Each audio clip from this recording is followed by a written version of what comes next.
اعوذ باللہ من الشیطان الرجیم بسم اللہ الرحمن الرحیم اللہم صلی علی محمد وآل محمد وعجل فرجہم ولو وطأ الراہن بإذن المرتہن او بدون اذنہ وإن فعل محرما صارت مستولدہ مع الإحرام الی آخر۔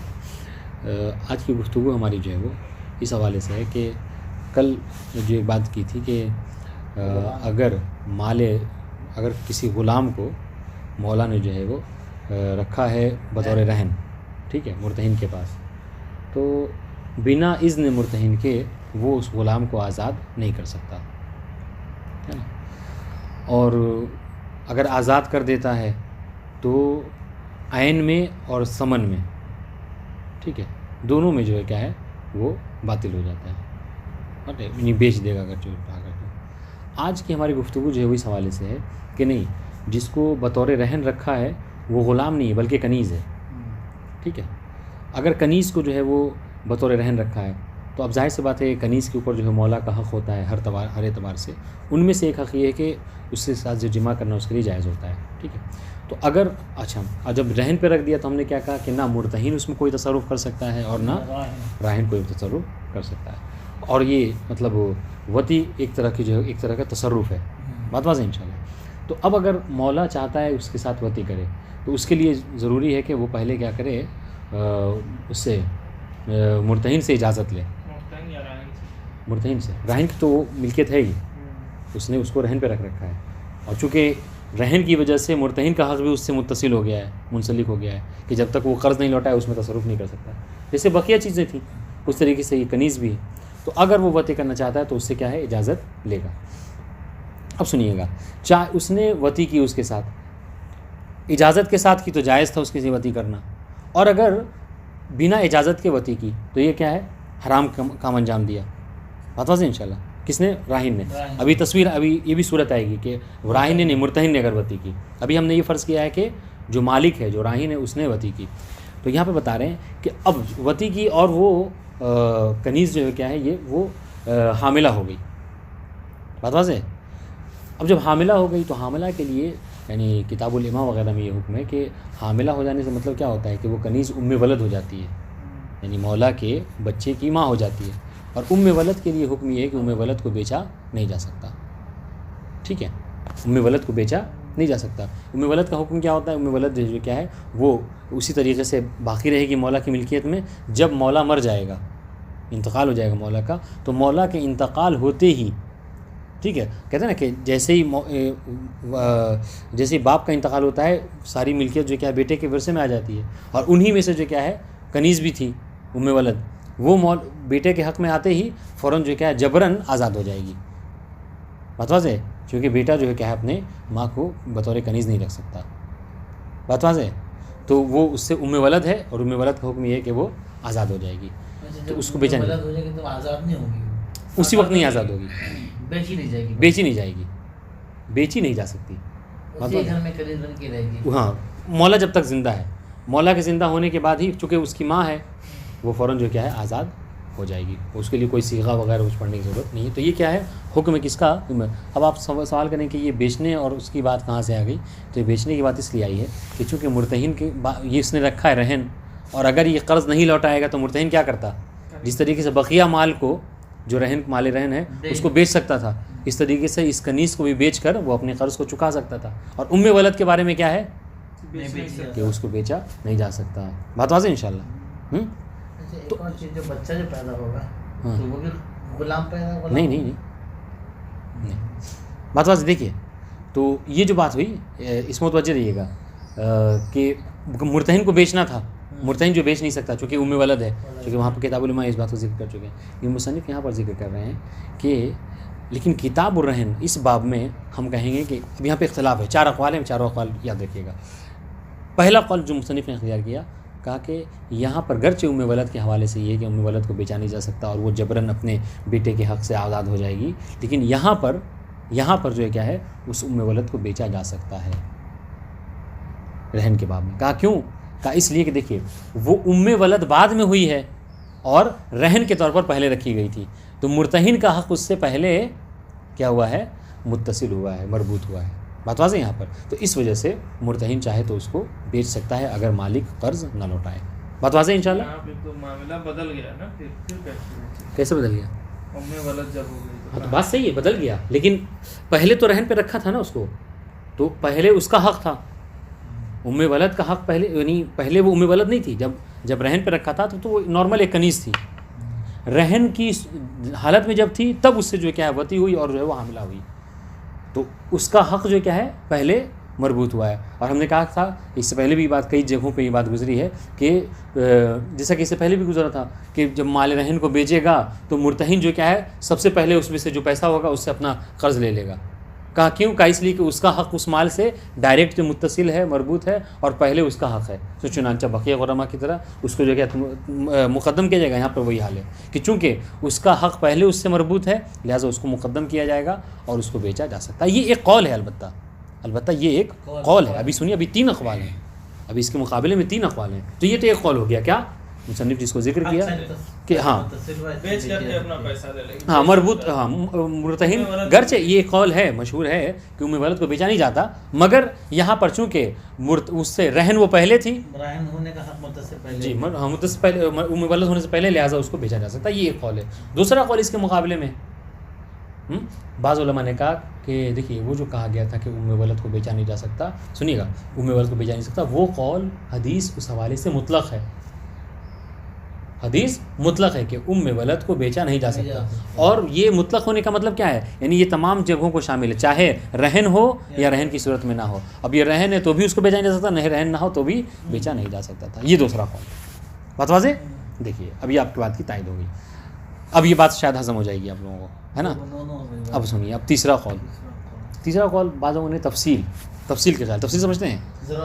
ہاں تفصیل کا قول ہے. تفصیل کا کیا قول ہے؟ بعضوں نے کہا کہ یہ دیکھا جائے گا کہ راہن جو مالک ہے، مالک وہ فقیر ہے، یعنی معسر ہے، یعنی شدت میں ہے، پیسے ویسے نہیں ہے اس کے پاس، فقیر ہو گیا ہے، اس کو دیکھا جائے گا، اس کی حالت کو دیکھا جائے گا. اگر وہ پیسے والا ہے اور اس ولد کو چھوڑا سکتا ہے قرضہ لوٹا کر، ٹھیک ہے، تو اس پر زبردستی کی جائے گی. مطلب اس پر حق ہے کہ وہ کیا کرے، ولد کو چھوڑائے، بات واضح ہے، اور اس کو بیچا نہیں جائے گا.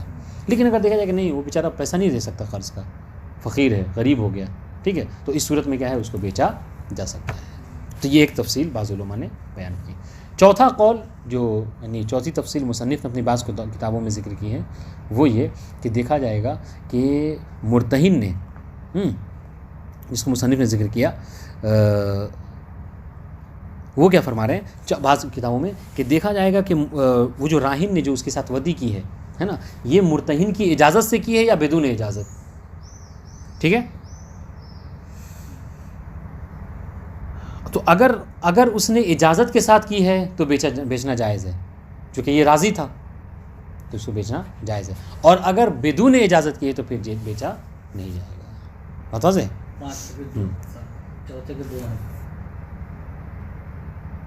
اچھا، اس میں جو اولاد پیدا جو ہوگی اس کی، تو اولاد کا کیا حکم؟ ویسے کیا تصرف جائز نہیں ہے، تو اس نے جو وطا کیا تو وطا جو ہے وہ حرام کام کیا اس نے، راہن ہے نا، جی حرام کیا. اولاد جو ہوئی وہ اولاد صحیح ہے، اس میں کوئی حرج نہیں.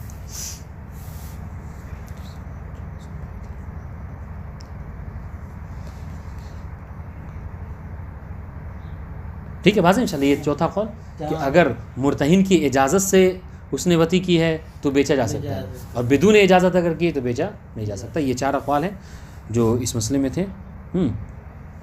اب یعنی اس کے علاوہ 5واں قول، یعنی قول اس کو یہ مطلب مصنف نے شارح نے اس کو اختیار کیا ہے، وہ یہ کہہ رہے ہیں کہ وکئی فقان، ٹھیک ہے، چاہے آپ ان اقوال میں جس کو اختیار کیجئے. ہمارا یہ کہنا ہے کہ سنیے گا، ہمارا یہ کہنا ہے کہ مسئلہ ہمارا رہن کا ہے نا، ہاں، کہ سنیے گا شارح کیا کہہ رہے ہیں. آپ چاہے ان 4 میں سے جس قول کے بھی قائل ہوں، ہمارا یہ کہنا ہے کہ راہن کے وطی کے ذریعے سے، راہن کے وطی کر لینے سے جو ولد ہے، اب جو ولد ہو گئی، حاملہ ہو گئی، ولد رہن سے خارج نہیں ہوگی. سنیے گا، چونکہ ہم کتاب الرہن پڑھ رہے ہیں تو ہمیں کتاب امام والی بات نہیں، ہم کو اس میں رہن میں کیا حکم ہوگا. تو شارح کہہ رہے ہیں کہ وطی کے ذریعے سے حاملہ ہو جانے سے کیا ہوگا، وہ جو کنیز ہے وہ رہن اس کا باطل نہیں ہوتا، وہ رہن پہ باقی رہے گی. ہاں اختلاف کس میں ہے، بیچنے یا نہ بیچنے میں. ٹھیک ہے، بیچنے اور نہ بیچنے میں. تو شارح یہ کہہ رہے ہیں کہ جب تک وہ حاملہ ہے اور بچہ اس کے پیٹ میں ہے، ٹھیک ہے، وہ حاملہ ہے، تو چونکہ بچہ ایک طرح کا معنی ہے کہ بچے کے ہوتے ہوئے نہیں بیچا جا سکتا، ولد ہو گئی ہے چونکہ، تو لہٰذا جب تک بچہ زندہ ہے اس وقت اس کو بیچا نہیں جا سکتا، یہ ان کا قول۔ ہاں، اور اگر بچے کا مطلب یعنی انتقال ہو جائے، بچہ نہ رہے، تو چونکہ یہ معنی زائل ہو جائے گا، لہٰذا کنیز کو بیچ کر وہ اپنا قرض چاہے تو ادا کر سکتا ہے۔ متواضع ہے یہ کس نے کہا؟ شاعر۔ دیکھیے یہی جو بات کہیں انشاءاللہ یہی ساری باتیں اور کچھ الگ نہیں ہے۔ سنیے، وَلَوْ وَطَأَ الرَّاهِنُ بِإِذْنِ الْمُرْتَهِنِ، اگر راہن وطی کرے اس کنیز کے ساتھ، البتہ یہاں پر دیکھیے چونکہ اب یہاں پر کنیز آپ کو فرض کرنا ہو، چونکہ وطی کی بات ہے، اگر راہن وطی کرتا ہے کنیز کے ساتھ، لیکن کیا ہے مرتہن کی اذن سے، اجازت سے، یعنی پہلے اذن لے لی اس سے، ٹھیک ہے، اور اجازت اردو والی بول رہا ہوں میں، اور اجازت اس سے لے لیا، اس کے بعد اس سے وطی کی، او بدون یا بدون اذن مرتہن سے اجازت نہیں لی اور اس سے جو کیا ہے وطی کی، وَإِنْ فَعَلَ مُحْرَمًا، تو گرچہ اس کا یہ فعل حرام ہے، ٹھیک ہے، لیکن یہ حرام اس کا مطلب یہ نہیں ہے کہ وہ اولاد زنا ہو جائے گا، سمجھ رہے ہیں؟ سارت مستولد مال احبال، اور وہ کیا ہو گئی اس کے اس وطی کے ذریعے سے وہ مستولدہ ہو گئی، ولد ہو گئی، کب؟ مال احبال، جب وہ حاملہ ہو گئی، ٹھیک ہے، لِأَنَّهَا لَمْ تَخْرُجْ عَنْ مِلْكِهِ بِالرَّهْن، ٹھیک ہے، وَإِنْ مَنَعَ مِنَ التَّصَرُّفِ فِيهَا، تو کہہ رہے کہ یہ جو ولد ہو گئی اس کی دلیل بتا رہے ہیں، یہ ولد کیوں ہو گئی؟ ولد ہو گئی اس لیے کہ چونکہ دیکھیے جب اس نے زنا جب اس نے وطی کی تو ایسا نہیں ہے کہ وہ کنیز اس کی ملکیت میں نہیں تھی، اگر ملکیت میں نہ ہوتی تب آپ کہہ سکتے ہیں کہ زنا ہے، لیکن اس نے ملکیت، چونکہ جو راہن جو اپنے مال رکھتا ہے رہن کے طور پر، وہ اس کی ملکیت میں ہی رہتی ہے، اس لیے ہم نے کہا کہ وہ ایک حرام کام کر رہا ہے، لیکن کیا ہے زنا، اس کو زنا نہیں کہہ سکتے، گناہ ہے کہ اس سے اجازت لینی چاہیے تھی اگر حرام کام کیا، لِأَنَّهَا لَمْ تَخْرُجْ عَنْ مِلْكِهِ بِالرَّهْن، رہن رکھ دینے سے وہ کنیز اس کی ملکیت سے خارج نہیں ہوتی، وَإِنْ مَنَعَ مِنَ التَّصَرُّفِ، گرچہ ہاں اس کو تصرف سے منع کیا جاتا ہے، جو مال رہن رکھا جاتا ہے اس میں تصرف نہیں کر سکتا، نہ مرتہن نہ راہن، اور اس نے اس طرح کا تصرف کیا ہے۔ وَقَدْ سَبَقَ فِي شَرَائِطِ الْمَبِي، اور شرائط مبی میں یہ بات گزری ہے کیا کہ جواز بیعها حینئذ، کہ جب سنیے گا جواز بیع حینئذ، کہ اس کو بیچنا جائز ہے، کس کو؟ اس کنیز کو، ہاں اس کنیز کو بیچنا جائز ہے، کب؟ جب وہ حاملہ ہو گئی، ولد ہونے کی صورت میں بھی اس کو بیچنا جائز ہے، کیوں؟ لسبق حق المرتہن الاستیلاد المانع منہ، اس لیے کہ جو چیز مانے ہوئی ہے یہاں پر بیچنے سے وہ کیا ہے؟ ولد ہونا اس کا، تو یہ ولد بعد میں ہوئی ہے یا پہلے رہن رکھی گئی ہے؟ آپ جواب میں کہیں گے پہلے رہن رکھی گئی ہے، تو رہن رکھنے کا مطلب ہے کہ مرتہن کا حق پہلے اس سے مربوط ہوا ہے، اب لہٰذا وہ اپنے حق پر عمل کیا گا، اس کو مقدم کیا جائے گا، چنانچہ وہ بیچ سکتا ہے گرچہ ولدی کیوں نہ ہو گئی۔ یہ البتہ یہ ایک قول ہے اس مسئلے میں، وہ ہاں وقیلا ایک دوسرا قول کہ یمنع مطلقاً، یعنی مطلقاً اس کا بیچنا جو کیا ہے منع ہے، مطلق نہیں، چاہے وہ وطی اذن مرتہن سے ہوئی ہو یا بدون اذن مرتہن، ٹھیک ہے، یہ والا یہ جو مطلقاً ہے نا یہ تیسرے اور چوتھے قول کے مقابلے میں ہے، لہٰذا اس مطلقاً کی تشریح میں تیسرے والے قول کی بھی تفصیل کو لکھیے گا اور چوتھے والے قول کو بھی۔ تیسرے والے میں کیا ہے کہ منع ہے اس کو بیچنا مطلقاً، مطلقاً نہیں کیا، چاہے اذن مرتہن سے ہو یا بدون اذن مرتہن، ٹھیک ہے، چاہے مولا فقیر ہو یا امیر، دونوں لکھیں گے، انداز ہے، یمنع مطلقاً اس کو بیچا نہیں جا سکتا، کیوں؟ لِلنَّهِي عَنْ بَيْعِ أُمَّهَاتِ الْأَوْلَادِ، ٹھیک ہے، چونکہ ولد کو بیچنے کی سے نہیں کی گئی ہے روایتوں میں، المتناول باطلاقی، جو کہ اپنے اطلاق کے ساتھ اس روایتوں میں مطلق پایا جاتا ہے کہ ولد کو بیچا نہیں جا سکتا، تو یہ اطلاق جو ہے کیا ہے، شامل ہے کس کو؟ علی ھذا الفرد، اس فرد کو بھی شامل ہے، یہاں پر جو مطلب رہن پہ رکھا گیا اس ولد کو، ٹھیک ہے، تو اس کو بھی بیچا نہیں جا سکتا، یہ دوسرا قول۔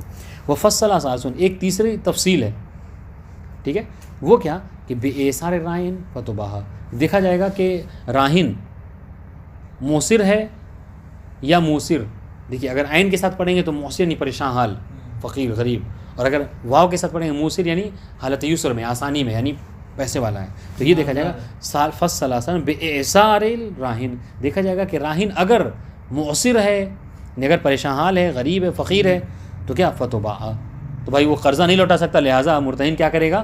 اسی ولد کو بیچ کر اپنے قرضے کو لے لے گا، ٹھیک ہے، وَيَسَارُهُ، یا پھر یہ دیکھا جائے گا کہ نہیں وہ کیا ہے، وہ حالت یسر میں ہے، پیسے والا ہے، وہ چاہے تو قرض لوٹا سکتا ہے، تو اس کے بعد کیا ہوگا؟ تو کہہ رہے فتلزمہ القیمہ، اس وقت لازم ہے کہ قیمت ادا کرے، ہاں، اور اس کو رہن سے کیا کرے؟ چھڑوا لے. جمعان بین الحقین، دو، اچھا یہ کیا ہے؟ یہ دونوں حق کو جمع کرتے ہوئے. دونوں حق کیا؟ یعنی ایک حق جو ہے کیا ہے؟ ام ولد کا ہے کہ اس کو بیچا نہیں جا سکتا، اور دوسرا حق جو ہے کیا؟ مرتہن کا ہے.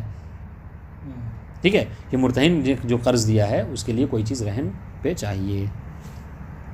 بات واضح؟ یعنی ایک مرتہن کا پیسہ اور دوسرا ولد. ہاں، یعنی کیا مطلب کہہ رہے ہیں؟ فتلزمہ القیمۃ تکون رہنن. ٹھیک ہے، یعنی اس وقت لازم ہے کہ وہ کیا کرے؟ راہن کچھ یعنی اس ام ولد کی جو قیمت ہے وہ دے دے، اور وہ قیمت کیا ہو جائے؟ وہ رہن پہ رہے، اور اس ام ولد کو لے کر اپنے گھر چلا جائے، اور اس کو بیچا نہیں جا سکتا. بات واضح؟ تو یہ تیسرا قول تھا. وللمصنف فی بعض تحقیقات تفصیل رابع، مصنف نے اپنی بعض کتابوں میں، بعض تحقیقات میں ایک چوتھی تفصیل، چوتھا قول بھی ذکر کیا ہے. وہ بھی تفصیل کا قول ہے. وہ کیا؟ وہو بیعھا مع وطئہ بغیر اذن المرتہن، کہ اگر مرتہن کی اجازت کے بنا اس کو بیچ رہا، اس کے ساتھ وطی کی ہے تو اس کو بیچنا جائز ہے. ٹھیک ہے. ومنعہ مع وقوعہ باذنہ، اور اس کو بیچنا جائز نہیں ہے. ٹھیک ہے، اگر مرتہن کی اجازت کے، ہاں، اگر اس کی اجازت کے ساتھ اس نے وطی کی ہے. واضح انشاءاللہ. کہہ رہے وکیف کان، آپ ان چار اقوال میں سے جو آپ کو محبوب ہو، آپ جس کے ساتھ جانا چاہیں چلے جائیے، ہمیں اس سے فرق نہیں پڑتا. ہم چونکہ کتاب الرہن میں ہے تو کتاب الرہن کے حوالے سے کیا حکم ہے؟ شارح یہ فرما رہے ہیں کہ کیف کان فلا تخرج عن الرہن بالوطی ولا بالحبل، کہ وطی کے ذریعے سے ہو، کنیز کے حاملہ ہونے کے ذریعے سے ہو، جو رہن ہے وہ رہن باطل نہیں ہوتا. جیسا کہ ہم نے کہا تھا کہ بیچنے سے اگر راہن کسی چیز کو بیچ دیتا ہے تو رہن باطل ہو گیا. کل ہم نے پڑھا تھا، ہے نا، موبائل رکھا تھا رہن پہ اور اس کو اٹھا کر بیچ دیا اس نے، تو کہا تھا عین میں بھی اور ثمن میں دونوں میں باطل. لیکن یہاں پر وطی کرنے سے یا اس کے حاملہ ہو جانے سے وہ رہن باطل نہیں ہوتا، وہ کنیز رہن پہ رہتی ہے. شارح کہنا ٹھیک ہے. ہاں، بل یمتن، ہاں جو چیز منع ہے وہ کیا ہے؟ بل یمتن البیع، اس کو بیچا نہیں جا سکتا. بیچنے کے اوپر حکم آتا ہے کہ اس کو بیچا نہیں جا سکتا. کب تک؟ ما دام الولد حیا، جب تک وہ ام ولد ہے، جب تک بچہ زندہ، ہاں زندہ ہے. ٹھیک ہے. لأنہ مانع طاری، اس لیے کہ بچے کا ہونا یہ کیا ہے؟ ایک مانع تو ہے، لیکن یہ مانع کا ایک ایسا مانع ہے کہ جو طاری ہوا ہے، یعنی جو بعد میں وجود میں آیا ہے. ٹھیک ہے. ہاں، فإن مات بیع بیعت للرہن، پس اگر وہ بچہ مر جائے تو بیعت للرہن، تو بطور رہن اس کو بیچا جا سکتا ہے. یعنی مرتہن چاہے تو قرض اگر اس نے نہیں لوٹایا تو اس کو بیچ سکتا ہے اور اپنے قرض کو لے سکتا ہے. صرف حاملہ ہے، لے زوال المال، بچہ ہوا نہیں، حاملہ ہے، ہاں تو بیچ سکتے ہیں. نہیں بیچ سکتا، حاملہ ہونے سے حاملہ ہوتا نہیں بیچ سکتا. اگر بچہ مر گیا ساقط ہو ہاں، لے زوال المانع.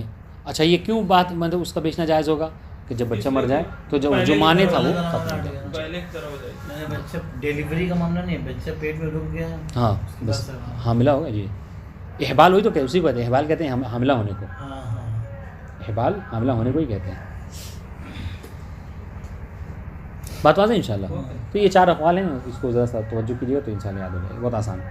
اب آئیے ولو وطأ المرتہن فہو زانین. اب یہاں پر جو رہن پہ رکھا تھا کنیز کو، ٹھیک ہے، راہن نے نہیں بلکہ مرتہن نے کیا کیا؟ اس کے ساتھ وطی کی. الٹا ہو گیا. ٹھیک ہے. تو یہاں پر کیا ہے؟ تو یہاں پر کہہ رہے ہیں کہ یہاں کسی صورت میں وہ جائز نہیں ہے، بلکہ وہ کیا ہے؟ وہ زنا ہے. راہن مرتہن کا، ہاں جی، وہ زنا ہے. لأنہ وطأ امۃ الغیر بغیر اذنہ، اس لیے کہ اگر اس نے نہیں بغیر اجازت کے اگر کیا ہے، تو اس نے اگر بغیر اجازت کے اگر اس کے ساتھ زنا کیا ہے، اس کے ساتھ وطی کی، تو یہ زنا ہے. کا کیوں؟ اس لیے کہ اس نے دوسرے کے حق کے اوپر کیا ہے؟ تصرف کیا ہے. ٹھیک ہے. اس لیے نہ وطأ امۃ الغیر، دوسرے کی کنیز کو اس کے ساتھ وطی کی ہے بغیر اس کی اجازت کے بنا. واضح؟ اچھا، یہ پہلے والا معاملہ تھا، ام ولد کو نہیں بیچا جا سکتا، تو ام ولد کو رہن پہ رکھا جا سکتا ہے ابتدا سے ہی. ہاں، اس سے پریگننٹ عورت ہے، پیٹ میں بچہ اس کا، اب رہن لینا، میں نے اٹھا کر ادھر لے رہا ہمیں لگتا ہے کہ ابتدائی طور پر نہیں بھی رکھا جا سکتا، سمجھیں، چونکہ رہن پہ اسی چیز کو رکھا جاتا ہے کہ جس کو آگے چل کے اگر کنیز وہ قرض نہ لوٹائے اس کو بیچا جا سکتا ہے، اور اس کو یہاں پر بیچا نہیں جا سکتا. ٹھیک ہے. اب یہاں سے تھوڑا سا مسائل جو ہیں وہ ہم سمجھتے ہیں کہ زیادہ اس کو تشریح کرنے کی ضرورت نہیں ہے، تو عبارت پڑھ کے گزر جاتے ہیں، ٹھیک ہے، جلدی بھی ہو جائے گا اور زیادہ مشکل بھی نہیں ہے. اب سنیے گا، فَإِنْ أَكْرَهَهَا، ٹھیک ہے، فَعَلَيْهِ الْعُشْرُ إِنْ كَانَتْ بِكْرًا. سنیے مرتہن نے کیا کیا، اس کنیز کے ساتھ مطلب وطی کی، ہاں جمع کیا، اور جمع اس صورت میں کیا کہ اس کی رضایت نہیں تھی، کنیز جو ہے وہ راضی نہیں تھی، بلکہ کیا ہے جبرن اس نے کیا. ہاں جی کہہ سکتے ہیں بالکل. تو اس صورت میں اس پر کیا ہے، فعلیہ العشر، تو اس کنیز کی جو قیمت ہے اس کا 10واں حصہ اس کے اوپر واجب ہے. ہاں لیکن کب، اگر وہ بکر تھی، ٹھیک ہے، یعنی وہ باقرہ تھی، ٹھیک ہے. فارسی کتاب پڑھ رہے تھے تو اس کو باقرہ سمجھانے کے لیے دستے اول بتا رہے تھے شرم اور اس کا سیب کو نزید میں لکھا دستے دوم تو پڑھ کے ہنسی آئی. واضح انشاءاللہ. تو باقرہ اسی کو کہتے ہیں. اچھا فعلیہ العشر سمجھے، عشر یعنی کیا، قیمت کا 10واں حصہ، یعنی کتنا، اگر مثال طور پر اس کی 1 لاکھ قیمت ہے، احسن تم، اگر 1 لاکھ کی قیمت ہے اس کی تو 10,000 اس کو دینا ہوگا. کنیز کو دے گا، جی کنیز کو دے گا، نہیں اس کے مولا کو دے گا، مالک کو دے گا، ٹھیک ہے. وَإِلَّا تَكُنْ بِكْرًا، اور اگر وہ بکرا یعنی باقرہ نہ ہو بلکہ سیبہ ہو، سیبہ یعنی وہی دستے دوم نے بتایا، ٹھیک ہے. فنصف العشر، فنصف العشر کتنا ہو گیا، 10 کا آدھا، 50 نہیں نصف العشر 20واں حصہ، 20 یعنی 5,000 دے گا. 20واں حصہ 1 لاکھ کی تھی تو 5,000 دے گا. جی. فنصف العشر للروایت والشہرہ، اب اگر 1 لاکھ ہے تو کیا ہے 5,000 دے گا، ٹھیک ہے.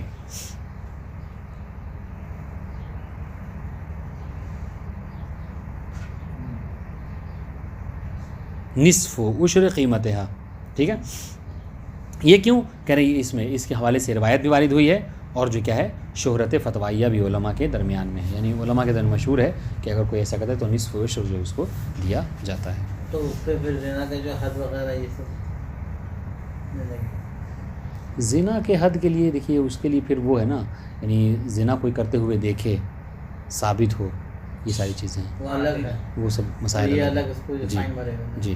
ابھی اور آگے اس کی سزا آنے والی دیکھیے. وکیلا، تو یہ بات واضح ہو گئی، یعنی یہ یاد رہنے والی بات ہے کیا کہ اگر وہ کنیز باقرہ تھی اور اس کے ساتھ زنا کیا تو نہیں 10,000 نہیں، یعنی 10,000 کہیں گے تو پھر یعنی لازم اس کی قیمت ہے، اس کی جتنی قیمت اس کو 10واں حصہ، ٹھیک ہے. اور اگر وہ کنیز جو ہے کیا ہے وہ تھی، کیا بولتے ہیں آپ کو، سیبہ تھی، ٹھیک ہے، تو اس کو جو کیا ہے نصف العشر دینا ہے، ٹھیک ہے، یعنی 20واں حصہ. بات واضح ہے. لأنه، اچھا، اور بعض علماء نے کہا کہ نہیں، یہاں پر یہ 10واں اور اس میں نہیں، وقیلا مہر المثل، کہ یہاں پر اگر اس نے وطی کی ہے اور زنا کیا ہے، ٹھیک ہے، تو اس صورت میں چاہے وہ باقرہ ہو یا سیبہ، ٹھیک ہے، دیکھا جائے گا کہ اگر کنیز اس طرح کی کنیز جو ہے وہ باقرہ ہوتی ہے اور اس کے ساتھ کوئی زنا کرتا ہے تو اس کا مہر کتنا ہوتا ہے اس طرح کی کنیز کا، بات واضح ہے، اس طرح کی خاتون کا مہر کتنا ہوتا ہے، تو کہہ رہے مہر مثل اس کو دینا ہوگا. اور اگر سیبہ ہوتی تو سیبہ کا مہر المثل کیا ہے، اس کو پورا مہر المثل دینا ہوگا. سیبہ یہ ہوئی دستے دوم، یعنی اس کے مولا نے پہلے اسے زنا کیا، یعنی عفواً اس کے ساتھ جی وطی کی ہے اور اس نے دوسری مرتبہ کیا ہے، مثلا دوسری مرتبہ، چوتھی مرتبہ، پانچویں جو بھی، بات واضح ہے. یعنی یہ کہ پہلے کسی نے اس کے ساتھ وہ کر رکھا ہے. جیسے عام طور سے اس میں جو اصطلاح ہے اس کی، یعنی کسی خاتون کی کنیز سے ہٹ کر خاتون یعنی باقرہ کب ہوتی ہے اور وہ سیبہ کب ہوتی ہے. باقرہ کا اس وقت جب اس کے ساتھ اس سے پہلے کسی نے جمع نہ کیا ہو، ٹھیک ہے، اور سیبہ وہ کہ جس کی شادی ہو چکی ہے. اور اس میں علماء میں اختلاف ہے کہ کیا صرف نکاح ہو جانا ہی جو کیا سیبہ کہنے کی ضروری ہے، مثلا شادی ہوئی اور اس کے شوہر نے اس کا جمع نہیں کیا تو کیا وہ باقرہ باقی رہتی ہے؟ اور بعض کہتے ہیں کہ نہیں باقرہ نہیں رہتی، اور بعض کہتے ہیں کہ نہیں باقرہ بکارت ختم ہو جاتی ہے. بکارت کے زائل ہونے کے لیے کیا ہے، جمع شرط ہے. حالانکہ مشہور یہی ہے کہ جمع سے ہی بکارت زائل ہوتی ہے. تو یہ بات واضح، یہ دوسرا قول ہو گیا کیا کہ مہر مثل اس پر واجب ہے. آج خوب خوش ہیں مزہ آ رہا ہے درس میں آج. وقیلا مہر المثل لأنه عوض الوطء شرعا. اچھا، تو ان لوگوں نے یہ دوسرے علماء بعض علماء نے اختیار کیا کہ نہیں، یہاں پر عشر قیمت یا نصف عشر واجب نہیں ہے، بلکہ کیا ہے مہر المثل واجب ہے. کہا کیوں؟ اس لیے کہ وطی کے عوض میں شرعاً یہی رکھا گیا ہے. اگر آپ اس پہ بھی دیکھا جائے اس کا جو مہر کا کانسیپٹ ہے، یعنی اس کنیز اور اما کی بحث کو ہٹا کر دیکھیں تو آزاد مردوں کو، آزاد خواتین میں بھی جو شادی ہوتی ہے تو شادی میں مہر کس بات کے لیے ہوتا ہے؟ مہر ایک طرح کی سمجھ لیجئے یعنی وہ ہے نہیں، ہاں یعنی مہر کیا ہے؟ مہر جو ہے وہ اس کے عوض میں ہوتا ہے، یعنی وتی کے عوض میں، یعنی شوہر جو اپنی زوجہ کے ساتھ جمع کرتا ہے اس کے عوض میں کیا ہے وہ ہے کہ وتی ہے، یعنی ایک طرح کا کیا ہے عقد ہے نا، یہ خرید و فروخت ہی ہے مگر اس کا جو کیا ہے دوسرے طریقے سے۔ لیکن اس کے لیے بھی کہتے ہیں کہ مثال کے طور پر اگر کسی اس دیکھیے گا یہ کیوں اس کو واضح کروں میں کیسے، مطلب مہر جو کیا ہے وتی کے عوض میں ہے، اس لیے کہا جاتا ہے کہ اگر شادی ہو، ٹھیک ہے، مطلب عقد ہو اور شوہر نے اس کے ساتھ جمع نہ کیا ہو لڑکی کے ساتھ اور طلاق کی نوبت آ گئی ہو، تو جس لڑکی کو طلاق دی جائے اس کو کتنا دینا ہوتا ہے؟ پورا مہر دینا ہوتا ہے، نصف مہر دینا ہوتا ہے۔ یہاں پہ کہتے ہیں کہ نصف مہر دیا جائے گا، آدھا مہر جو کیا ہے اس کے عقد کے عوض ہوتا ہے اور آدھا مہر جو کیا ہے وتی کے عوض۔ تو کہنے کا مقصد کیا ہے کہ مہر بہرحال وتی کے عوض میں ہوتا ہے۔ تو یہاں پر بھی یہ دیکھیں کہ چونکہ یہ حکم لگایا جاتا ہے کہ مہر جو کیا ہے وتی کے عوض ہوتا ہے اور اس نے وتی کے لہٰذا اس کو مہر المثل دینا ہوگا۔ دیکھا جائے گا اس طرح کی خاتون جو ہوتی ہیں اتنی عمر کی، اگر باقرہ ہوتی تو ان کی کتنا مہر ہے، اگر سیبہ ہے تو ان کا کتنا مہر ہے، اتنا اس کو ادا کرنا ہوگا۔ بات واضح؟ وللمصنف فی بات، اچھا یہ ساری چیزیں جو ہیں آپ یاد رکھیں، یہ ساری چیزیں جو جائیں گی مولا کی طرف، چونکہ وہ کنیز ہے، وہ تو کس چیز کی مالکہ نہیں ہے، وہ سب مولا کو دینا ہوگا مرتہن کو۔ وللمصنف فی بعض حواشی قول بتخیر المالک بین الامرین، ہاں مصنف نے اپنی بعض کتابوں میں یہ ذکر کیا ہے حواشی میں کہ اس کے راہن کو اختیار ہے، یعنی مالک کو، کنیز کے مالک کو اختیار ہے کہ وہ مرتہن سے چاہے تو مہر المثل لے لے یا پھر جو کیا ہے عشر قیمت، دونوں میں سے جو چاہے لے سکتا ہے، ٹھیک ہے، گویا کہ دونوں اس میں جمع کر دیا قول۔ بات واضح؟ اب اور ایک بات کہہ رہے کہ ان سب کے ساتھ ساتھ اگر جس کنیز کے ساتھ اس نے وتی کی ہے اگر وہ باقرہ تھی تو چونکہ اس نے بکارت کو زائل کیا ہے تو بکارت کا بھی خمیازہ اس کو بھگتنا پڑے گا۔ کیا مطلب؟ یعنی یہ کہ مہر کے ساتھ ساتھ، اب یہ مہر چاہے مہر مثل ہو یا پھر جو عشر قیمت جو کہ باقرہ کے لیے کہا گیا، اس کے دینے کے ساتھ ساتھ کیا ہے یجبو، کس کے اوپر واجب ہے، علی المرتہن مع ذالک، عشر قیمت یا مہر المثل کے ساتھ ساتھ کیا ارش البکارہ، کہ بکارہ زائل کرنے کا بھی خمیازہ اس کو بھگتنا ہوگا، یعنی اس کو دینا ہوگا، ٹھیک ہے۔ کیا ولا يدخل فی المہر ولا العشر، اور یہ چیز جو کیا ہے یہ کہہ کر یہ وہ نہیں سائڈ لے سکتا کہ بھائی ہم تو اس کی 10واں حصہ اس کی قیمت کا دے رہے ہیں یا پھر ہم تو اس کو مہر مثل دے رہے ہیں، نہیں، یہ مہر مثل کے سے ہٹ کر الگ سے کیا ہے بکارہ زائل کرنے کا عوض جو ہے اس کو ادا کرنا ہوگا۔ بات واضح؟ اچھا کیوں؟ لِأَنَّهُ حق جنایت و عوض جزء فائت، اس لیے کہ یہ عرش دینا، یعنی چونکہ ایک طرح کا عیب اس نے وارد کر دیا نا، آپ اگر بازار میں اس وقت جائے تو فرق ہوتا ہے، سامنے والا پوچھتا ہے کہ یہ کنیز مثلا باقرہ ہے یا سیبہ، اگر باقرہ ہے تو اس کی قیمت الگ ہوتی ہے، سیبہ ہے تو اس کی قیمت الگ ہوتی ہے، تو اس نے باقرہ کو جو کیا ہے سیبہ کیا تو ایک طرح کا عیب اس کے اوپر لا دیا اس نے، تو اس کے بھی اس کو ٹیکس، اس کا جو کیا ہے خمیازہ اس کو فائن دینا ہوگا۔ عرش کی معنی فائن ہے کیا؟ عرش یعنی کہتے ہیں قیمت، یعنی جرمانہ عرش بھی پڑھتے ہیں عرش بھی پڑھتے ہیں، دونوں ایک ہی بات ہے۔ عرش ہی پڑھا ہے، ہم جی پر ہے۔ عرش عرش دونوں پڑھا جاتا ہے، دونوں سنتے ہیں عادی۔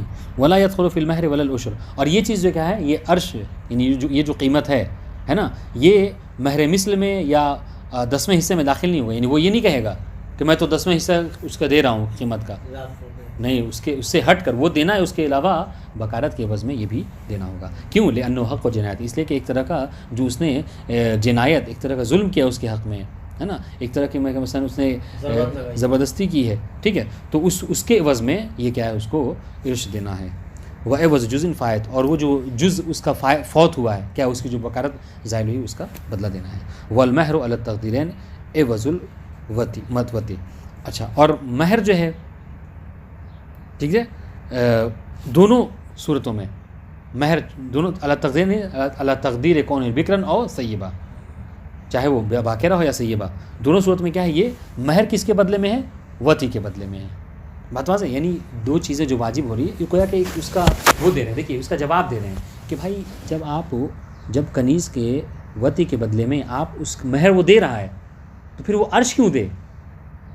عرش اس چیز کے لیے ہاں تو اس کا جواب دے رہے ہیں کہ عرش جو ہے وہ ایک جزء فائد کی وجہ سے، یعنی کیا اس نے جو بکارت زائل کی ہے، بکارت کے عوض میں عرش ہے اور وتی کے عوض میں کیا ہے؟ مہر۔ تو سب کا اپنا اپنا الگ الگ اپنی اپنی الگ وجہ ہے، یعنی سبب الگ ہے، لہذا مسبب بھی الگ ہوگا۔ بات واضح ہے؟ ولا یشکل بان البکارہ اذا اخذ عرشها صارت سیبہ فینبغی ان یجب مہر سیب لانه قصد قوتها بکرا وفوت منها جزء۔ ہاں سنیے، اب کہہ رہے کہ یہاں پہ کوئی ہم پر اشکال یہ نہ کرے کہ حضور جب وہ سنیے گا جب وہ اس نے وتی کی، ٹھیک ہے، اور وتی کرنے کے بعد اس نے کیا کیا، سنیے گا، جب وتی کرنے کے بعد سنیے گا یہاں کیا کہا جا رہا ہے، اگر کوئی باقرہ کنیز کے ساتھ وتی کرتا ہے، ٹھیک ہے، تو یہاں پر کیا کہا گیا ہے، حکم کیا ہے اس کا کہ عرش دے گا بکارت کی وجہ سے، اور مہر کون سا دے گا، سیبہ یا باقرہ والا؟ ڈیپینڈ کرتا باقرہ تو باقرہ باقرہ تھی، وہ ہم تو کہہ رہے باقرہ تھی، وہ باقرہ تھی، تو باقرہ کا کتنا ہے، باقرہ کا مہر؟ عشرہ ہاں، اس کی قیمت کا 10واں حصہ یا پھر مہر مثل، جو کہ دوسرا قول بھی ہے یہاں پر، 10واں حصہ یہ مہر مثل۔ سنیے گا، کوئی کہہ رہا کہ کوئی ہو سکتا ہے کوئی اشکال کرے کہ حضور جب اس نے بکارت کے بدلے میں، بکارت زائل کرنے کے بدلے میں اس نے عرش بھر دیا، ٹھیک ہے، تو اب تو وہ سیبہ ہو گئی، تو اب اس کو مہر جو دینا ہے وہ سیبہ کا دینا چاہیے۔ اشکال سمجھ میں آیا؟ صحیح، بالکل سمجھ رہے ہیں؟ تو آپ یہ کیوں کہہ رہے ہیں کہ بکارت کے لیے عرش بھی دے اور مہر کون سا ادا کرے؟ بکارت والا، تو پھر اس کو نصف العشر لینا چاہیے۔ بات واضح ہے؟ یا اگر مہر مثل لینا ہے تو سیبہ والا لے، سیبہ والا دے، وہ باقرہ کا کیوں دے گا؟ یہ اشکال۔ تو جواب دے رہے ہیں کہ نہیں جید نہیں ہے اشکال کا، اس لیے کہ جب اس نے وتی کی تھی تو اس وقت وہ کیا تھی؟ باقرہ تھی، تو اس نے باقرہ کے ساتھ جو ہے وہ وتی کی ہے، لہٰذا اس کو مہر بھی جو کیا باقرہ کا ہی دینا ہوگا۔ بات واضح ہے؟ یہ اشکال اس کا جواب سنیے۔ ولا یشکل بان البکارۃ اذا اخذ عرشها صار سیبہ، کوئی ہم پر یہ اشکال نہ کرے کہ جب بکارت کے بدلے میں اس کو عرش دے دیا گیا، اس کی قیمت دے دی گئی بکارت زائل کرنے کی، تو وہ تو کنیز کیا ہو گئی؟ سیبہ ہو گئی، تو اب اس کو سیبہ والا مہر دے، فینبغی ان جب مہر سیب، تو اس وقت اسے چاہیے مرتہن کو کہ وہ سیبہ کا وہ دے، کیا کہتے ہیں، مہر ادا کرے، یعنی نصف العشر دے۔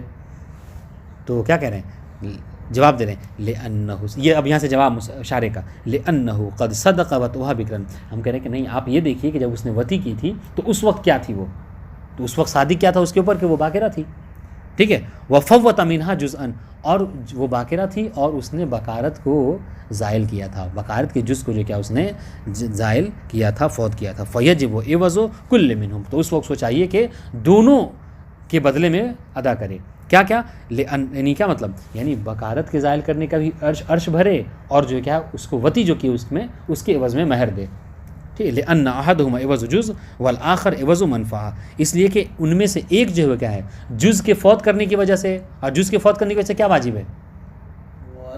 عرش۔ احسنتم، چونکہ جز کو فوت کیا یعنی بکارت کو زائل کیا، لہٰذا اس پر عرش واجب ہے، اور منفعت جو اس نے اٹھائی ہے یعنی جو باقرہ کے ساتھ وتی کی ہے اس کے عوض میں اس پر مہر واجب ہے، لہٰذا آپ یہ مت کہیے کہ سیبہ کا نہیں، اس کو باقرہ والا مہر بھی دینا ہوگا، عرش اور عرش دونوں دے گا، عرش پہ دے، ہاں، عرش بھی اور عشر بھی، عرش دونوں ہو جائے گا۔ ٹھیک ہے۔ اچھا، اب آئیے، اب یہاں تک کی بات یہ تھی، اس حوالے سے تھی کہ سنیے گا، اب یہاں تک کی بات، اور یہ بہت اچھی بات ہے، یعنی یہ دیکھیے کہ مطلب یہ واقعی توفیق ہوتی ہے، آج کے دور میں توفیق یہ ساری چیزیں نہیں ہیں، لیکن کیسے کیسے اشکال ہیں کہ مطلب سن کے بھی مطلب لگتا ہے کہ واقعی کہاں ان لوگوں کا ذہن تھا، کبھی سنیے گا اشکال اور جواب اس کا، کہہ رہے ہیں یعنی جواب واقعی قابل تعریف ہے، کہہ رہے ہیں کہ اب تک بات یہ تھی، اس حوالے سے تھی کہ راہن نے وہ کیا تھا، ٹھیک ہے، تو اس کا حکم کیا تھا، گزر گیا، مرتہن نے کیا ہے اگر وتی کی تو اس سے کہا کہ اس کو زنا سے تعبیر کیا گیا، اب کہہ رہے کہ نہیں، اور اب تک یہ مسئلہ یہ تھا کہ یہاں پر زبردستی، جیسا کہ آپ نے کہا کہ زبردستی اس نے کیا ہے وتی کی تھی، اگر وَإِن طَاوَعَتْهُ، اگر کنیز کی مرضی اس بات پہ تھی، کنیز نے بھی چاہا تھا کہ مرتہن کے ساتھ جو جمع کرے، بات واضح ہے، یعنی زنا پہ وہ راضی تھی، یعنی اس نے اب تک رضایت نہیں تھی اس کی، زنا بالجبر نہیں ہے، نہیں زنا بالجبر نہیں ہے بلکہ دونوں کی مرضی سے یہ چیز، ہاں، تو اب کیا ہوگا، تو کہہ رہے ہیں کہ مصنف نے کہا کہ فلا شیء، تو یہاں پر اس پر یعنی مرتہن کے اوپر نہیں، مرتہن کے اوپر کچھ واجب نہیں ہے، نہ مہر واجب ہے اور نہ عرش واجب ہے، ٹھیک ہے؟ کیوں؟ اس لیے کہ ہمارے پاس ایک قاعدہ ہے، ایک مطلب حدیث ہے جو حدیث کلی ہے، وہ کیا کہ لا مہر للبغی، کہ جو باغیہ عورت ہے، جو زانیہ عورت ہے، اس کا کوئی مہر نہیں ہوتا، مہر ہوتا ہے وتی کے عوض میں، اور چونکہ اس نے زنا کیا ہے اپنی مرضی سے، لہٰذا اس کا کوئی وہ کیا ہے وتی نہیں، اس کو کوئی اس کا مہر واجب نہیں۔ بات واضح ہے؟ بات واضح ہو گئی؟ لیکن یہ ہم کیا کہنا چاہ رہے ہیں، جو جواب ہے انہوں نے اشکال کیا ہے شارح نے، وہ زبردست ہے۔ انہوں نے کیا حدیث کیا، جو کہ حدیث معروف ہے کہ لا مہر للبغیہ، کہ جو باغیہ ہوتی ہے، زانیہ ہوتی ہے، اس کا کوئی مہر نہیں ہوتا، اور یہاں پر اس نے رضایت کے ذریعے سے گویا کہ زنا کیا ہے، لہٰذا اس کو کوئی مہر نہیں ہوگا، ٹھیک ہے؟ اشکال سنیے گا شارح کا، شارح کہہ رہے کہ نہیں، شارح کہہ رہے کہ نہیں، یہاں پر گرچہ وہ راضی ہو کنیز، مگر پھر بھی کیا ہے اس پر وہ حقدار ہوگی مہر کی، ٹھیک ہے؟ کہا کیسے؟ کہا سنیے گا، یہ جو حدیث ہے جس سے آپ استدلال کر رہے ہیں، مصنف کو مخاطب کر رہے ہیں، آپ جس حدیث سے استدلال کر رہے ہیں کہ باغیہ کا مہر نہیں ہے نا، سنیے گا، یہ کس کے لیے ہے باغیہ کا مہر نہ ہونا؟ کہ یہ باغیہ کا مہر نہ ہونا یہ اس عورت کے لیے ہے کہ جس کا مہر ہوتا ہے، سنیے گا، یہ اس خاتون کے لیے ہے کہ جو مہر کی حقدار ہوتی ہے، ٹھیک ہے، اور چونکہ اس نے بغاوت کر لی، اس نے جو کیا ہے زنا کیا، لہٰذا اس کا مہر نہیں ہوگا۔ جیسے عام طور سے جو آزاد خواتین ہیں، ہے نا، وہ اگر اپنی مرضی سے زنا کرتی ہیں تو ان کا کوئی مہر نہیں ہوتا، ٹھیک ہے؟ تو ان کا اور اگر شادی کرتی اور وہ مثلا جمع کرتی تو وہ حقدار تھی مہر کی، بتا سکتے، یعنی یہ سمجھ لیجیے کہ وہ ملکہ اور عدم ملکہ والی بات ہے۔ آپ کسی انسان کو مخاطب کر کے یہ کہہ سکتے ہیں کہ یہ اعمیٰ ہے یا بصیر ہے، آپ اندھا کسے کہہ سکتے ہیں کہ اس کے اندر دیکھنے کی صلاحیت ہو، آپ دیوار کو نہیں کہہ سکتے، ٹھیک ہے؟ تو یہاں پر شارح کیا کہہ رہے ہیں، ہاں شارح یہ کہہ رہے ہیں کہ آپ کا یہ کہنا کہ مہر کی جو حقدار نہیں ہوگی، یہ اما کے باب میں ویسے ہی ہے جیسے کہ آپ دیوار کو کہہ رہے ہیں کہ دیوار اندھی ہے، دیوار کے اندر دیکھنے کی صلاحیت نہیں ہے۔ کہا کیوں؟ کہا اس لیے کہ اما تو ان میں سے ہے کہ جو اصلاً مہر کی حقدار ہوتی نہیں ہے کبھی۔ بات سنیے گا، یہ جو لا مہر للبغی یہ جو حدیث ہے، یہ کس سے مخاطب ہے؟ یہ ان خواتین سے مخاطب ہے کہ جن کا مہر ہوتا ہے، اگر جائز طریقے سے وہ جمع کروائیں تو ان کا مہر ہے، لیکن چونکہ بغاوت کا راستہ اختیار کیا، زنا کیا، لہٰذا ان کا جمع اور ان کا مہر نہیں ہے۔ تو یہ حدیث ان سے مخاطب ہے، اور آپ اس حدیث کو یہاں پر فٹ کر رہے ہیں، جبکہ جو کنیز ہوتی ہے اس کا مہر نہیں ہوتا۔ تو یہاں پر آپ کا یہ کہنا کہ مہر نہیں ہے، یہ بات درست نہیں، یہ حدیث گویا کہ اس مسئلے کو شامل نہیں ہے، ایک بات۔ دوسری بات یہ کہ قرآن مجید کی ایک آیت سنیے گا، قرآن مجید کی ایک آیت ہے، وہ کیا؟ وہ آیت یہ کریمہ یہ کہتی ہے کہ وَلَا تَزِرُ وَازِرَةٌ وِزْرَ أُخْرَىٰ، کہ کسی کو کسی دوسرے کے کیے کی سزا جو ہے وہ نہیں ملے گی قیامت میں۔ اگر آپ نے کوئی گناہ کیا ہے تو اس کی سزا بھی جو ہے وہ کہ حقدار بھی آپ ہی ہوں گے، آپ کا کیا ہوا آپ کے گناہ کی سزا ہمیں نہیں دے گی۔ وَلَا تَزِرُ وَازِرَةٌ وِزْرَ أُخْرَىٰ، ٹھیک ہے؟ یہ قرآن۔ اب سنیے گا، دیکھیے میں متوجہ ہوئی ہے شارح کے اشکال کیا کر رہے ہیں، شارح اشکال یہ کر رہے ہیں کہ اگر سنیے گا، اگر کنیز کے زنا کی وجہ سے، چونکہ راضی ہے وہ تو گویا کہ زنا کر رہی ہو، کنیز کے زنا کی وجہ سے اگر آپ یہ کہہ رہے ہیں کہ کنیز مہر کی حقدار نہیں ہے، تو گویا کہ آپ اس آیہ کریمہ کی مخالفت کر رہے ہیں۔ یعنی کیا مطلب؟ کسی کے کیے کی سزا آپ کسی اور کو دے رہے ہیں۔ کہا کیا مطلب؟ کہا مطلب یہ ہے کہ مہر جو دیا جاتا ہے، ٹھیک ہے، وہ کس کو دینا ہے؟ راہن کا، راہن مالک حقدار ہے مہر کا، اور اس نے گناہ کس نے کیا ہے؟ کنیز نے، لڑکی نے، کنیز نے۔ تو کنیز نے گناہ کیا ہے اور سزا آپ اس کو دے رہے ہیں مہر نہ دے کر راہن کو، تو گویا کہ اس آیت میں مخالفت کر رہے ہیں، جبکہ آیت قرآن مجید یہ کہتا ہے کہ کسی کی کیے کی سزا کسی اور کو نہیں دے سکتی۔ تو مرتہن کا مہر نہ دینا تو یہ تو اس کے حق کو فوت کرنا ہے راہن کے، اور گناہ کس نے کیا ہے؟ اس نے کنیز نے کیا ہے۔ لہٰذا ہم یہ کہتے ہیں کہ نہیں، یہاں پر مہر جو ہے وہ ہوگا، گرچہ وہ باغیہ ہی کیوں نہ ہو، کیونکہ مہر جو پلٹنا ہے وہ مالک کی طرف پلٹنا ہے، مالک کا حق ہے، ٹھیک ہے جی، مالک کا حق ہے، اس کا حق نہیں، اس کا حق نہیں ہے۔ بات واضح انشاءاللہ۔ اب سنیے، تصرف یہاں پر ہے، ہاں وَإِن طَاوَعَتْهُ، اب دیکھیں اب تک جو سارے مسائل تھے مرتہن کے حوالے سے، جو زنا کے جو حکم لگایا گیا اور یہ کہا گیا کہ مثلا مہر المثل ہوگا یا عشر قیمت ہے، یہ سارے مسائل اس وقت تھے کب کہ جب تک کہ کنیز جو ہے وہ راضی نہیں تھی. وَإِن طَاوَعَتْهُ سمجھتے ہیں کسے کہتے ہیں؟ اس کو کہتے ہیں متابعہ. آپ نے پڑھا ہوگا متابعہ. اطاعت سے کیا؟ ہاں اطاعت سے ہے. احسن تم. ہاں یعنی اطاعت کریں یعنی مرضی شامل ہو. ہاں اس کے لیے اس میں کہتے ہیں باب مفاعلہ میں، باب مفاعلہ کا ایک معنی ہے متابعہ کا. ہاں کیا کہ ان فتحت الباب فانفتح، میں نے دروازہ کو کھولا بس وہ کھل گیا. ٹھیک ہے، تو یہ ہے مرتہن نے زنا کرنا چاہا بس اس نے کروا لیا. تو یہ اس طریقے سے، تو اطاعت اس طریقے سے، اس نے زنا کا اظہار کیا، اس نے کیا اس کو قبول کر لیا. وَإِن طَاوَعَتْهُ فَلَا شَيْءَ، اگر کنیز جو کیا ہے اطاعت کرے اس حوالے سے زنا میں تو کیا ہے تو اس کے اوپر کوئی چیز واجب نہیں ہے، یعنی اس کو کچھ نہیں دیا جائے گا. فَلَا شَيْءَ عَلَى الْمُرْتَهِنِ، کیوں؟ سنیے گا دلیل ان کی. لِأَنَّهَا بَغْيٌ، اس لیے کنیز جو کیا ایسا کر کے وہ باغی زانیہ ہوگی. وَلَا مَهْرَ لِلْبَغِي، اور حدیث ہے کہ وَلَا مَهْرَ لِلْبَغِي. بات واضح ہے؟ ان کی دلیل ختم مصنف کی. سنیے شارح کا اشکال. وفی ہے، عبارت بہت کم ہے لیکن جو مطلب بیان کیا ہے تھوڑا سا اس میں متوجہ رہیے. وفی ہے، اس پر اشکال یہ ہے کہ ان الامۃ لا تستحق المہر، کہ اصلاً حضور دیکھیے کیا کہہ رہے ہیں کہ اما تو وہ ہے، کنیز تو وہ ہوتی ہے کہ جو اصلاً مہر کی حقداری نہیں ہوتی ہے. سمجھ رہے ہیں؟ تو پھر آپ اس کے اوپر کیوں حکم لگا رہے ہیں کہ کنیز کے اوپر مہر نہیں دیا جائے گا؟ یعنی یہ تو ویسا ہی ہے جیسے دیوار کو آپ کیا کہہ رہے ہیں کہ دیوار کی آنکھ نہیں ہے. بھائی دیوار تو ہوتی وہ ہے کہ اس کو آنکھ نہیں ہو، یعنی ملکہ اور عدم ملکہ والی بات ہو گئی. بات واضح ہے؟ آپ کسی انسان کے حوالے سے کہ جس کے اندر دیکھنے کی صلاحیت ہے وہ نہیں دیکھتا، تو آپ کہتے ہیں کہ یہ تو کنیز اگر وہ پہلے سے حقدار ہوتی مہر کی اور اس کو آپ مہر نہیں دینا ہے تو آپ کہہ سکتے تھے کہ ہاں وہ مہر کی حقدار نہیں ہے. کنیز تو شروع سے ہے ہی وہ، پھر اس کو مہر نہیں دیا جاتا ہے. بات واضح ہے؟ تو وہ ان الامۃ لا تستحق المہر، کہ اولاً تو بات یہ ہے کہ بھیا مہر کی حقدار اما تو ہوتی نہیں ہے، ایک بات. ولا تملک ہو، اور دوسری بات اگر مہر کی حقدار ہو بھی تو وہ اس کی مالکہ نہیں ہوتی، مہر کے مالک کو راہن ہوگا. فلا ینافی ثبوتہ لسیدہا مع کون تصرف فی ملکہ. ہاں تو اب یہاں پر چونکہ سنیے ولا، اور اگر دیا بھی جائے مہر، اگر مہر کے قائل بھی ہوئے آپ، تو یہ مہر کس کا حقدار ہوگا؟ راہن کو ہوگا.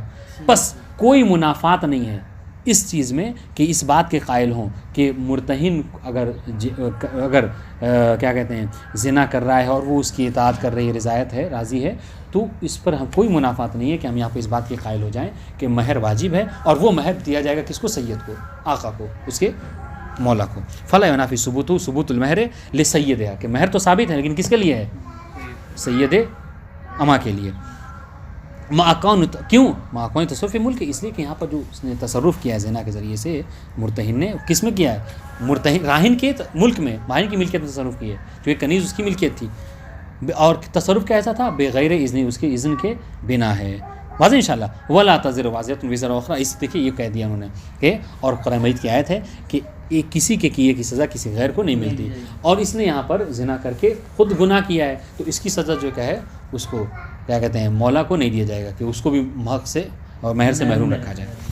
والقول بثبوتہ علیہ مطلقاً اقوی. پس سنیے اب شارح کہہ رہے ہیں، پس اس بات کا قائل ہو جانا، یعنی یہ کہنا کیا کہ بثبوت المہر، ٹھیک ہے، مطلقاً، ٹھیک ہے، یعنی فالقول بثبوت المہر، یعنی یہ کہنا کہ مہر جو ہے وہ ثابت ہے علیہ علی المرتہن، کہ مرتہن پہ واجب ہے کہ وہ مہر ادا کرے مطلقاً. مطلقاً یعنی کیا؟ ہاں یعنی چاہے اما اس کی اطاعت کرے یا نہ کرے. نہ کرے تو بالکل وہ تو ہے، اس سے پہلے گزر چکی بات. اختلاف کس میں تھا؟ اگر اطاعت وہ کر رہی ہے تو اس میں بھی ہم اس بات کے قائل ہیں کیا کہ مہر اس پر واجب ہوگا مرتہن پر. ٹھیک ہے، یہ زیادہ اقویٰ ہے، اس کو ہم نے اختیار کیا ہے مضافاً الی عرش البکارہ، ساتھ ساتھ اس کو اگر باقرہ تھی وہ تو بکارت کا عرش بھی اس کو دینا ہوگا. کما مرہ وقت تقدم مثلہ، کہ جیسا کہ بات گزر چکی ہے اور اس کی مثل جو اور باتیں کتاب المتاجر میں بھی گزر چکی ہیں. والسلام علیکم ورحمۃ اللہ وبرکاتہ.